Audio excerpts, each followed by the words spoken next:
The LA Kings home ice magic continues, and it's a Kings fan feedback Friday on this edition of Locked On LA Kings.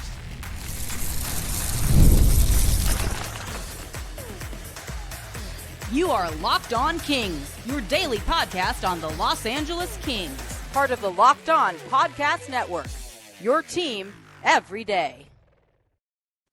Hey, Kings fans, welcome to Locked On LA Kings, part of the Locked On Podcast Network, your team every day. Thanks for making Locked On LA Kings your first listen every day. We are free and available wherever you get your podcasts and on YouTube. I'm Eddie Garcia, your host of Locked On LA Kings. I've worked in sports media for the past 30 years. I'm also co-host of the Puck Podcast, a weekly NHL review show that's been putting out content for the last 18 years, and a passionate LA Kings fan for over 30 years. Today's episode is brought to you by Gametime. Download the Gametime app, create an account, and use the code LOCKEDONNHL for $20 off your first purchase.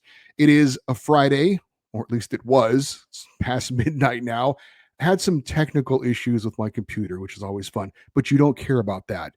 It was Friday when I started this, and we are going to get to your emails because it is a Kings Fan Feedback Friday show. However, there was also a game on Friday involving the LA Kings, and what a game it was, and we need to recap that first before getting into some of your emails. Game 52 of the NHL season was one of the more entertaining games for the LA Kings this year. It was also game 2 of their 3-game homestand before the 2-week break for the Four Nations face-off. Kings were looking to improve their NHL best winning percentage at home. They came in with a record of 16-3-1, hosting the always tough Dallas Stars, one of the top teams in the Western Conference. As for the Kings lineup in this one, they were sticking with that 12-6 setup for now. Anze Kopitar centering the first line with Adrian Kempe and Alex Turcotte. Second line of Philip Deneau with Warren Foegele and Trevor Moore. The third line, which has been so good lately, Quentin Byfield centering Alex Ferrier and the red-hot Kevin Fiala. Fourth line, Trevor Lewis, Tanner Jeannot, and Akil Thomas. As for the defensive pairings, Mikey Anderson still out of the lineup with his hand or finger injury, so it would be Vladislav Gavrikov and Drew Doughty on the top pairing, Joel Edmondson and Brant Clark the second pairing, and Jacob Moverara and Jordan Spence the third pairing. We would not see Darcy Kemper in net in this one.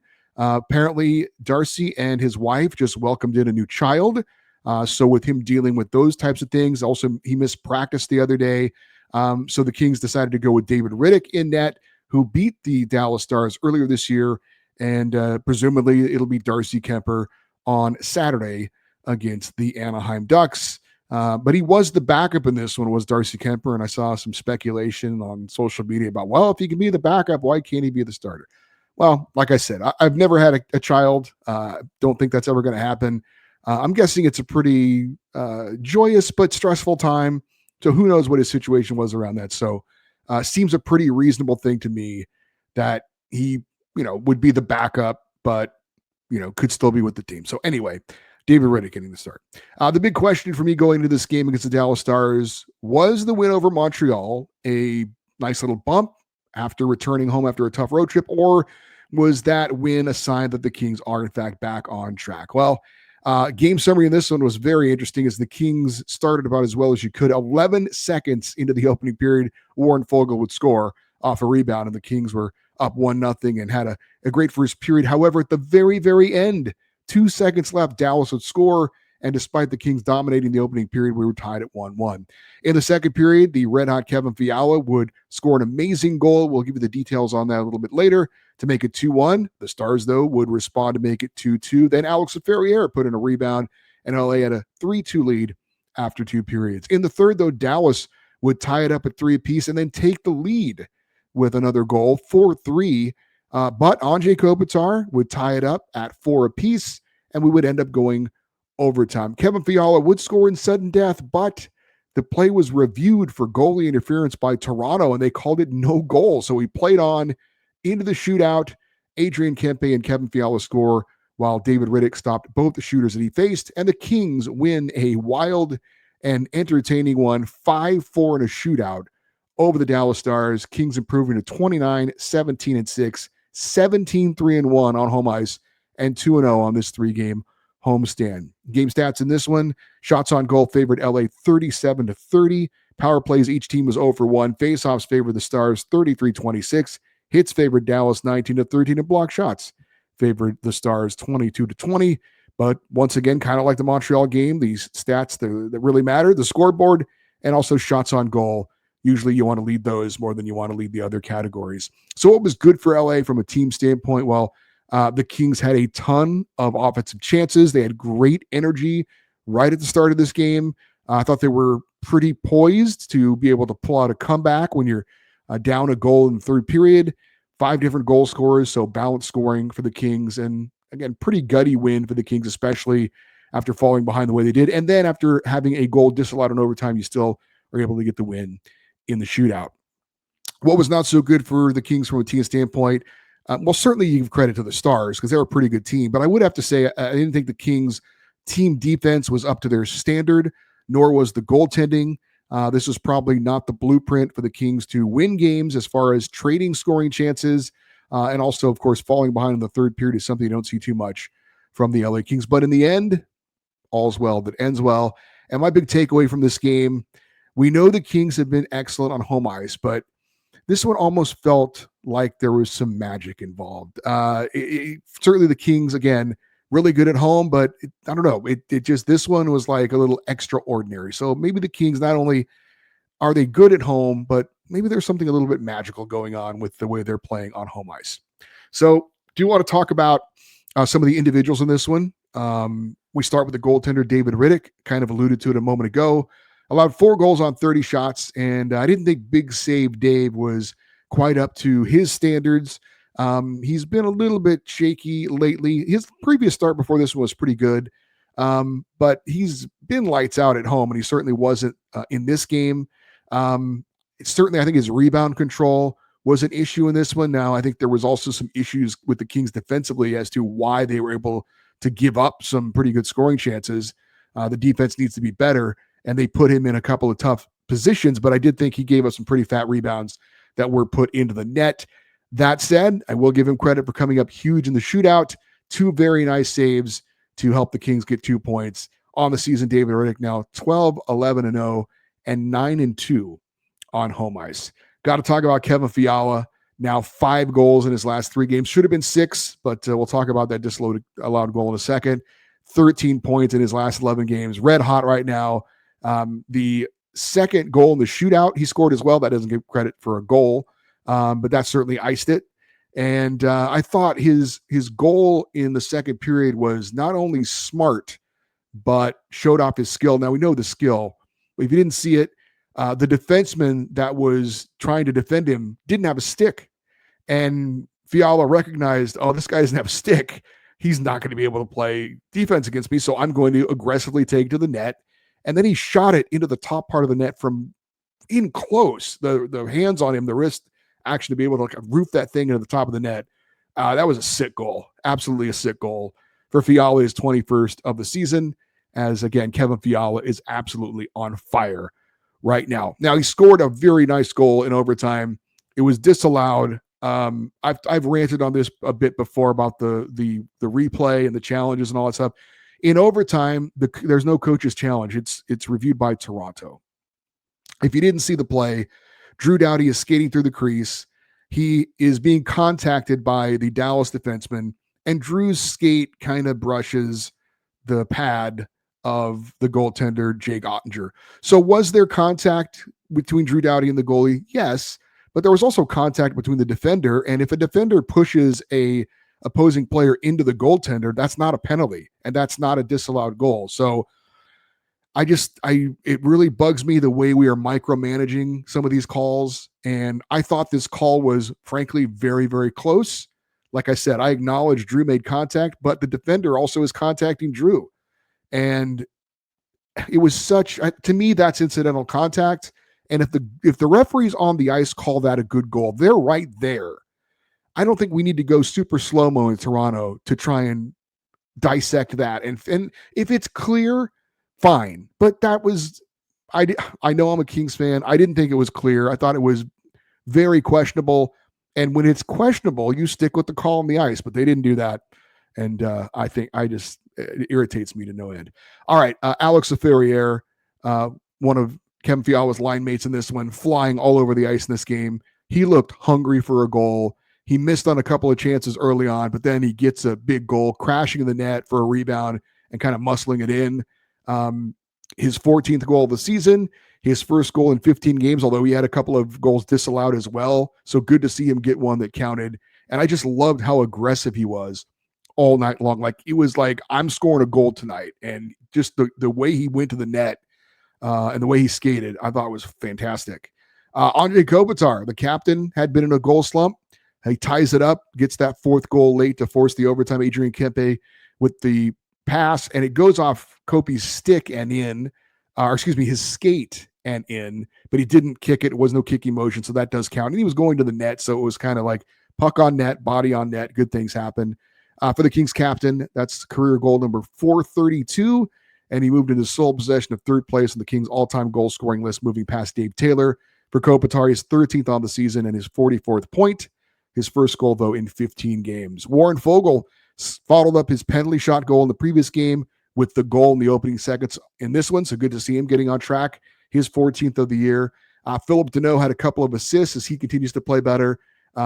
He had a great hold-in on the very first shift, puts the shot on net, rebound that Fogle puts in, had the primary assist on the Fiala goal as well. So Philip Deneau, 22 assists, 27 points on the season. Adrian Kempe is absolutely snake bit right now. He had so many chances to score in this one. He had one from point blank range in the crease. I don't know how he missed it. I'm sure he doesn't either. That's a goal he scores 99% of the time. But at least he had 7 shots on goal in this one. So it wasn't like he was shooting. He had some great chances, just couldn't get it to go. But he did score in the shootout a really nice goal. So we know Kempe is great. He's just right now, he's fighting it a little bit, but I think he's going to be fine. And I did want to mention real quick, Drew Doughty. I thought a better all-around game from Drew than we've seen from him lately. Maybe his best game since the comeback. Nothing spectacular, but just solid. And he played a ton in the overtime. I thought he was going to play the entire overtime for a while there, and led the team in ice time, 29 minutes and 27 seconds for Drew Doughty. All right, our 3 stars of the game in the win over Dallas. My number 3 star is Philip Deneau for his 2 assists. My number 2 star is Alex Ferrier. Again, he just was flying all over the ice. Loved the way he played, his aggressiveness, and scored a big goal. And, of course, the number 1 star is Kevin Fiala for his goal. Should have had 2, and he gets one in the shootout as well. He is just absolutely leading the LA Kings right now. All right, it is a Kings Fan Feedback Friday. We are going to get to your emails next here on Locked On LA Kings, your team every day. Living in Southern California, we are so lucky in the LA area. We've got so many amazing live events to go to, sports, theater events, comedy shows, concerts. But if you need to get tickets, where do you turn? You got to go to Gametime. Gametime gives you all the best prices and all the best features to find your tickets easily. They've got something called Gametime Picks. It filters out all the fluff, shows you only incredible deals. You don't have to waste your time searching through thousands of tickets. They've got an all-in pricing feature that shows you the total up front. You don't have any surprise fees at checkout, and you can also see the vantage point from your seat with their panoramic view on the app before you buy it. You'll get the lowest price guaranteed, or Gametime will credit you 110% of the difference. Take the guesswork out of buying tickets with Gametime. Download the Gametime app, create an account, and use the code LOCKEDONNHL for $20 off your first purchase. Terms apply. Again, create an account, redeem the code LOCKEDONNHL for $20 off. Download Gametime today. What time is it? Gametime. I do want to mention real quick, and I forgot the gentleman's name who emailed me, but he said I was popping my peas. And that's, when you say a word with a P sound in it, sometimes it can kind of pop the microphone. Now I'm a professional. I've been doing this for years, and no one else has ever complained about me popping my peas. But I said, you know what? I'll buy a windscreen. It costs nothing. And if there is an issue, then that takes care of it. So for you, sir, I have a windscreen. You like, who cares? I am happy to report that Ed in Brea did in fact email the show. And he did, in fact, I am not making this up, guaranteed the Kings were going to lose against the Stars. He also guaranteed the Kings are going to lose against the Ducks. So, Ed, great job. Thank you. Keep up the good work. I will also include that if you are a fan of the Philadelphia Eagles, or if maybe you were just rooting against the Kansas City Chiefs, I have bad news, as Ed has guaranteed an Eagles Super Bowl win. Sorry. Let's get to our first email. This is from Darren in the OC, and he says, coming off the last road trip, it was hard to watch the Kings. The offense dried up, and the January swoon is in full effect. Well, I don't know about that.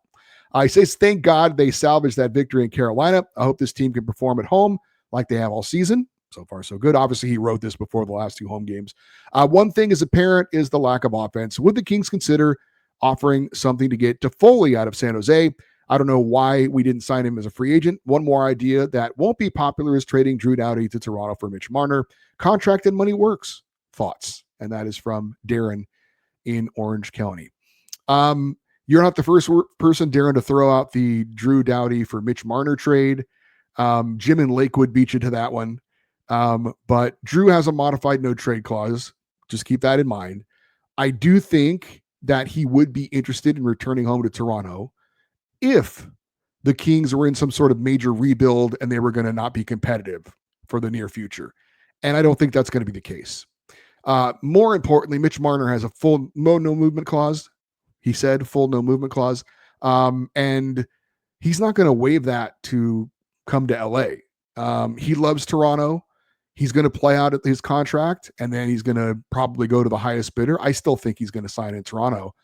But why would he? I mean, I understand the Maple Leafs history, but I would say you have to admit that if you're looking at who has a better chance of winning the Stanley Cup, probably Toronto, right? I don't think that's an outrageous opinion over the LA Kings.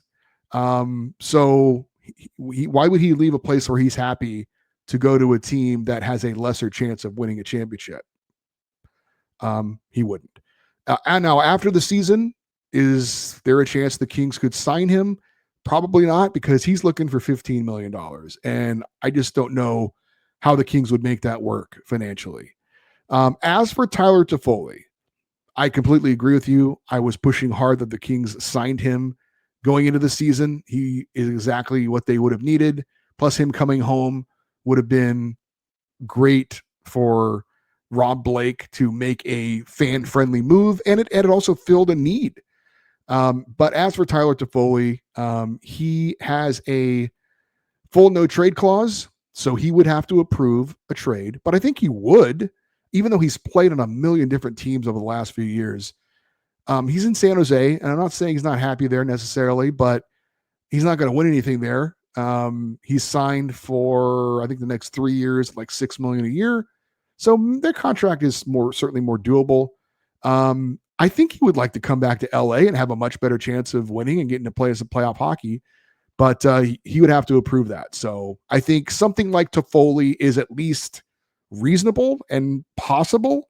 But the Mitch Marner thing, there's no chance that's going to happen. Scott in Buena Park says, I am disappointed in the front office after Thursday's podcast. You recalled Luke's comments about any upcoming trade, and he said he wouldn't mind getting another physical forward who could score 20 goals. The 30, 40 goal scorers are unavailable, but a physical forward that scores 20 goals will be available as long as they fit the King system. The 20-goal physical player is what our whole team is made of. Fiala and Kempe are the only two that can break the mold. Getting another 20-goal physical forward will not move the needle for us to win the Stanley Cup. It might mean that we get out of the first round, maybe. If management is only trying to get us into the second round, why not try for the whole thing? This team has the defense to win a Stanley Cup. What we need is solid goal scoring. Look at Tage Thompson or Cole Caulfield if you wish to do an actual hockey trade that can push this team to a contender for the next few years. 2 first-round picks plus Alex Turcotte and Tanner Jeannot so we can make the cap hit, or first-round picks and Mikey Anderson. This would mean we would have to re-sign Gavrikov. I would rather keep Anderson than trade Gavrikov, but Gavrikov's no trade would be hard to work around unless you get a third team involved. Sorry for the negative feedback. I will be more positive next time. As always, I love the show. Keep up the great work. And that is from Scott in Buena Park. Well, I'll just repeat what Luke Robitaille said, and you can only get what's available. And you mentioned 2 players who are very young and very talented, and that's Cole Caulfield, who's 24 years old. He's the leading goal scorer for the Montreal Canadiens, and Tage Thompson, who's 27, and he's the leading goal scorer for the Buffalo Sabres. And I have no idea why those 2 teams would want to get rid of 2 very good goal scorers who are in their 20s.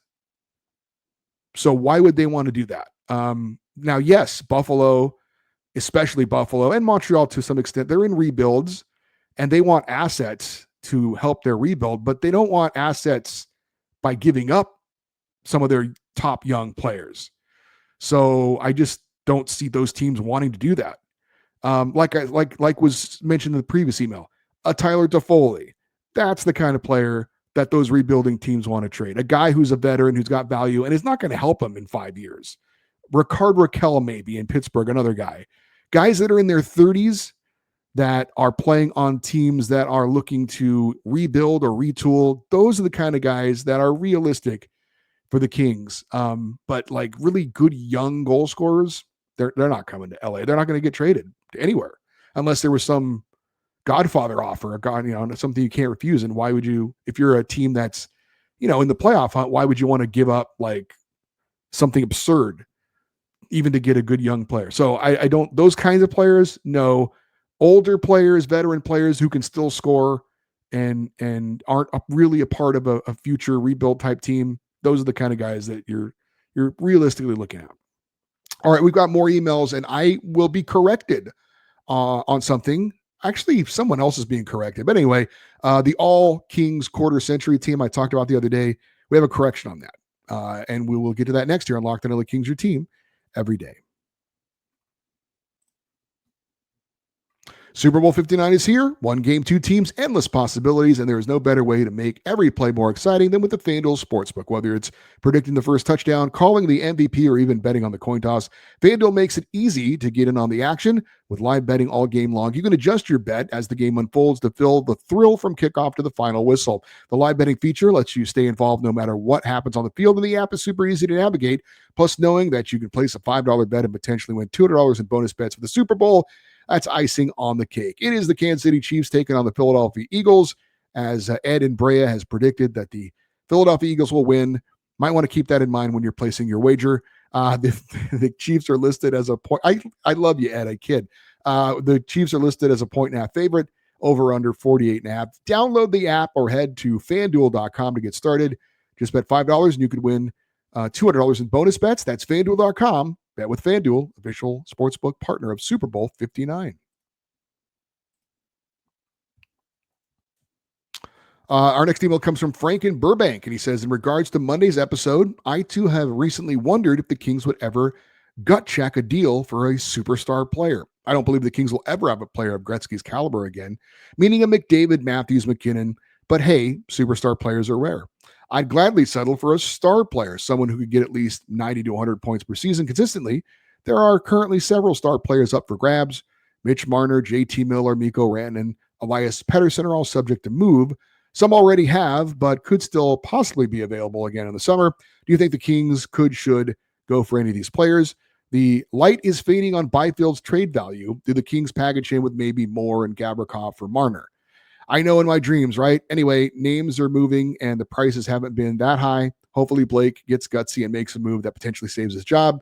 Side question, do you feel due to the living conditions in LA, high prices, high taxes, high crime rates, high homelessness population, fires, earthquakes, the Kings would have to offer more money than other teams to potential star free agents to entice them to play in LA? Thanks for the insight. And again, that was from Frank in Burbank. Well, let me answer that last question first. I think it's reasonable to expect that players are going to be looking to make a little more money in LA than they would in other places. So, for example, in Texas, in Florida, there's no state income tax. Obviously, that's not the case in California. So, if all things are equal, players would prefer to sign in those places because their money can go farther in those places. That's just the reality of it. So, yes, I do think that is a reality the Kings do have to face, and that means they probably have to pay a little bit more for players than they would otherwise.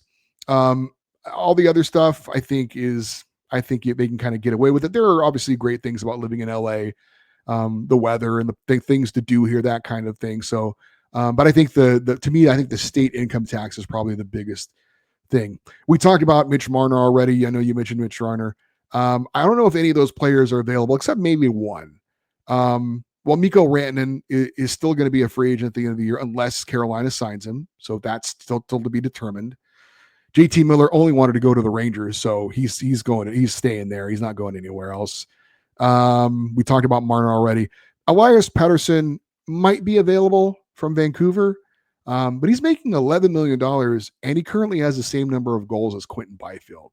And that whole drama soap opera with JT Miller, I don't know that that's helped his reputation much. So I mean, all those, other than Rantanen, all those guys to me are either not going to be available or kind of come with a question mark. So, and again, Rantanen's looking for like 13 million. Can the Kings make that work right now? I don't know. Probably not, to be honest with you. Frank in Ranchos Palos Verdes chiming in on the episode I talked about. Are the Kings getting another great one? And by the way, of course, the Kings will never get another Wayne Gretzky because that's one of the biggest trades in sports history. So even if they got Connor McDavid, that's not as big as when Wayne Gretzky came to LA. Anyway, Frank in RPV says, great show and interesting topic. I was one of the few Kings fans that was 100% against the Gretzky trade. The Oilers are the only sports team that I have always hated. The best Kings game ever, by far for me, was the Miracle on Manchester. Kings against the most arrogant bunch of jerks led by Gretzky. Seeing Gretzky, Anderson, Sather, along with the rest of the arrogant Oilers taunting the Kings in between the second and third periods. Then fast forward to the final seconds, Oilers and their players sprawled out on the ice in disbelief as the Kings tied the game, was priceless and never will be equaled as far as I'm concerned. Even after coming to the Kings, he did lead them to the finals once, but that was it as far as playoff success for the Kings. He may have helped the league grow in the Sun Belt and grow his personal stats, but I believe if the Kings had kept Jimmy Carson and Jelena and all those picks, ultimately they would have been better off. Last thing, when the Kings did win, it was the key acquisitions of players like Justin Williams and Willie Mitchell, of course, along with the developing their own homegrown talent. That led the Kings to 2 cup wins. That being said, I am still 30 years later against bringing the likes of a McDavid, another arrogant Oiler. Congratulations on the 7-day gig. Go Kings go. And that was Frank in Ranchos Palos Verdes. I hate the Oilers, Frank, and I've heard from you're obviously a little bit before my time. I was not a Kings fan when the Miracle on Manchester happened. I would gladly take Connor McDavid on the LA Kings. I absolutely would.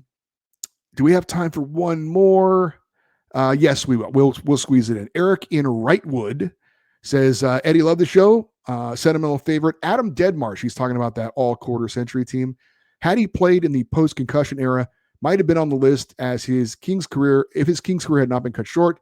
I just remember that the post-Gretzky funk the Kings were in when Aaron Miller and Adam Deadmarsh trade happened. And the Kings fans, again, got that mojo and swagger back.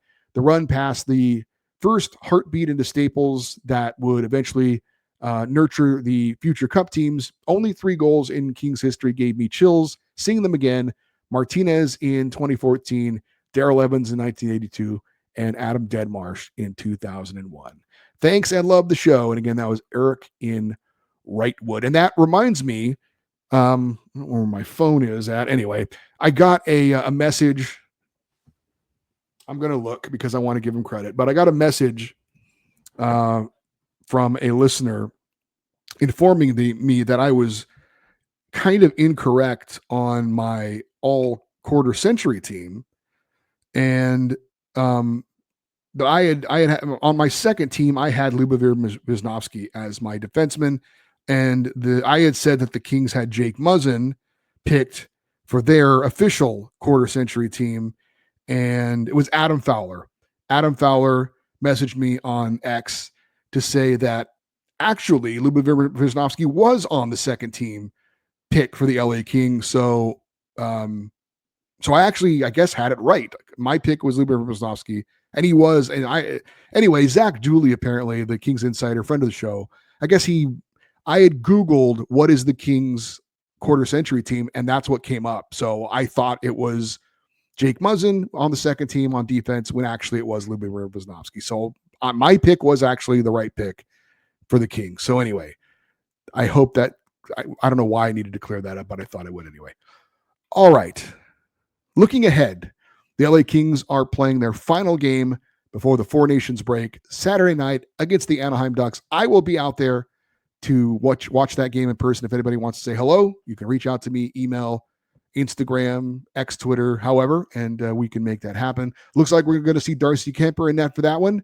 The Kings have won, I think, like 11 of their last 12 games against the Ducks, although the Ducks are kind of improved.